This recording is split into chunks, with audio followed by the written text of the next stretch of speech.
പാലക്കാട് ലോക്സഭാ മണ്ഡലം UDF സ്ഥാനാർത്ഥി VK Sreekandan Victoria കോളേജിൽ പ്രചരണത്തിനെത്തി. രാവിലെ 11 മണിയോടുകൂടിയാണ് VK ശ്രീകണ്ഠൻ വിക്ടോറിയ കോളേജിലേക്ക് എത്തിയത്. കോളേജിൽ വെച്ച് KSU പ്രവർത്തകർ സ്ഥാനാർത്ഥിയെ സ്വീകരിച്ചു. കോളേജിലെ ജീവനക്കാരോടും വിദ്യാർത്ഥികളോടും അധ്യാപകരോടും ഉൾപ്പെടെ ശ്രീകണ്ഠൻ നേരിട്ട് വോട്ട് അഭ്യർത്ഥിച്ചു.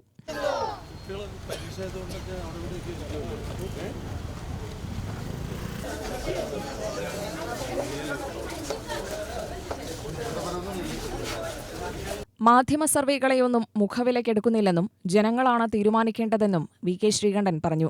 ജില്ലയിൽ പൊളിറ്റ് ബ്യൂറോ അംഗത്തെ ഇറക്കി മത്സരിപ്പിച്ചാലും നരേന്ദ്രമോദിയെ കൊണ്ടുവന്ന് പരിപാടി സംഘടിപ്പിച്ചാലും ജനങ്ങളുടെ വോട്ടുകൾ മാറില്ല. പാലക്കാട്ടുകാർക്കറിയാം പാലക്കാടിന്റെ വികസനത്തെക്കുറിച്ച്. അതിനാൽ തന്നെ അഴിമതിക്ക് കൂട്ടുനിൽക്കുന്നവർക്കും വർഗീയവാദികൾക്കും പാലക്കാട് വോട്ട് ചെയ്യില്ലെന്ന ഉറപ്പാണെന്ന് VK ശ്രീകണ്ഠൻ പറഞ്ഞു. കഴിഞ്ഞ തവണ ഇതുപോലെ പ്രഗത്ഭനായ ഒരു സ്ഥാനാർത്ഥിയാണ് അവതരിപ്പിച്ചതായിരുന്നു CPM-ന്റെ ഭാഷ. അവരുടെയൊക്കെ അഭിപ്രായം അതിനെയൊക്കെ ജനങ്ങൾ മുഖവിലക്കെടുത്തു. അതെല്ലാം വിലയിരുത്തി അവരാണ് തീരുമാനിക്കുന്നത്.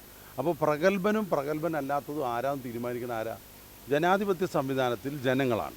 അപ്പോൾ ഞങ്ങളുടെ യജമാനന്മാർ ജനങ്ങളാണ്. പിന്നെ BJP, നരേന്ദ്രമോദി.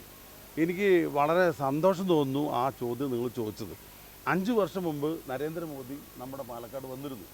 അദ്ദേഹം കോട്ട മൈതാനത്ത് വലിയ റാലിയെ അഭിസംബോധന ചെയ്ത് പ്രസംഗിച്ചു. ഇത്തവണ വന്ന് അദ്ദേഹം ഒരു പ്രസംഗം ഉണ്ടായില്ല. നമ്മൾ ഇന്ത്യൻ രാഷ്ട്രീയത്തിൽ ചില രാഷ്ട്രീയ നേതാക്കന്മാരെ മൗനി ബാവയാണോ എന്ന് ചോദിക്കുന്നത് പോലെ പാലക്കാട്ട് വന്ന നരേന്ദ്രമോദി ഒരു മൗനി ബാവയുടെ റോളിലായിരുന്നു. അതിൻ്റെ കാരണം കഴിഞ്ഞ തവണ വന്ന അദ്ദേഹം പറഞ്ഞു BJP-യെ വീണ്ടും അധികാരത്തിൽ കയറ്റിയാൽ 50 രൂപയ്ക്ക് പെട്രോൾ തരും. മക്കൾ നിങ്ങൾ കേട്ടില്ലേ? 50 രൂപയ്ക്ക് പെട്രോൾ തരും രാജ്യം മുഴുവൻ എന്ന് പറഞ്ഞു. പിന്നെന്താ പറഞ്ഞത്? വിദേശത്തുള്ള കള്ളപ്പണം കോൺഗ്രസും സഖ്യകക്ഷികളും ഭരിച്ച് കള്ളപ്പണം ഉണ്ടാക്കി അത് വിദേശത്ത് നിക്ഷേപിച്ചു എന്ന് പറഞ്ഞു. ആ പണം മുഴുവൻ തിരികെ കൊണ്ടുവരും മാത്രമല്ല, നിങ്ങളെല്ലാവരും ജൻധൻ അക്കൗണ്ട് തുടങ്ങണം. എന്താണ് ജൻധൻ അക്കൗണ്ട്? 0 balance account. അങ്ങനെ 0 ബാലൻസിൽ അക്കൗണ്ട് തുടങ്ങിയാൽ നിങ്ങൾക്ക് എല്ലാവർക്കും എത്ര തരും? 15 ലക്ഷം.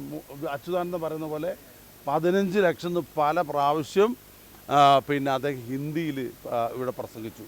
ഇത്തവണയും നല്ല ഭൂരിപക്ഷത്തോടുകൂടി UDF വിജയിക്കുമെന്ന ആത്മവിശ്വാസവും VK ശ്രീകണ്ഠൻ MP പ്രകടിപ്പിച്ചു. അരമണിക്കൂറിലധികം വിക്ടോറിയ കോളേജിലെ വരാന്തകളിലൂടെയും ക്ലാസ് മുറികളിലൂടെയും നടന്ന് വോട്ടഭ്യർത്ഥിച്ച ശേഷമാണ് കോളേജിൽ നിന്നും സ്ഥാനാർത്ഥി മടങ്ങിയത്. UTV news, Palakkad.